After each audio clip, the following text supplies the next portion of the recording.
I grew up in Sacramento, California. I'm, depending on how you count, I'm third generation. So my parents were born here. My paternal grandfather actually came to Sacramento in 1916 from southern China. And the church that I grew up in, he helped, well, he wasn't a charter member, but it was actually started when Abraham Lincoln was president. Wow. Yeah, but, you know, growing up in church and as a very Americanized Chinese American, you know, we didn't learn how to speak Chinese. Our parents only spoke Chinese in front of the kids when they wanted to talk about it. I don't know if you can relate to that. So my younger brother and I learned German, so we used to talk about my parents in front of them. But even though I enjoyed church, it was very much a good fit in a lot of ways for me. I never, ever imagined being a pastor, mainly because as a Chinese-American male, oldest son in the family, it was very much expected that you're going to go on to be a doctor or something. You know, we kind of have a love-hate relationship with pastors. On the one hand, we give them public respect, but when we go home, we say, well, if they're really smart, they wouldn't be a pastor.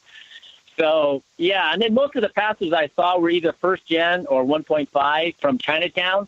And so it was really nothing attractive to me. Literally, my mother raised all of us boys to be president of the United States. Are you still thinking about that? Because, you know, we could use a good candidate right now.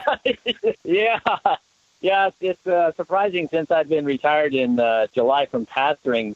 Some of these gatherings I've gone to with Congresswoman Judy Chu and stuff, some of the local mayors are asking me to run for city council. And it's like, you know, I am done sitting in meetings. I'm really done with that. So anyway, I was pre-med, pre-dental, went to Cal Berkeley. And I think once I got there, I realized that I had never really considered really what it meant for me to be a doctor or a dentist. And so by the time I graduated with my bio-sci degree, I was pretty much convinced I wasn't going to do either one of those things. But it was kind of now lost for the first time in my life. I was like, what am I going to do? And certainly being a pastor was not on the list at all.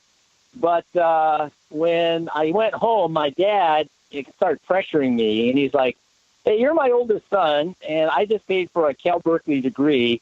When are you going to do something with that? I was like, well, you don't understand. I was never planning to actually be a biologist. So just to make my dad happy, I had to do something. So I took a part-time job as a youth director at the First Chinese Baptist Church back where I grew up. And things just exploded there. I think it was a good combination of who I was and the woman who was the youth advisor. And kind of slowly, I started thinking, you know, I never imagined this. And even though all the Chinese pastors are saying I have to learn to speak fluent Cantonese and maybe Mandarin, it's like, you know what? I think I'm going to carve out a new path. I'm going to be this ABC English-only pastor.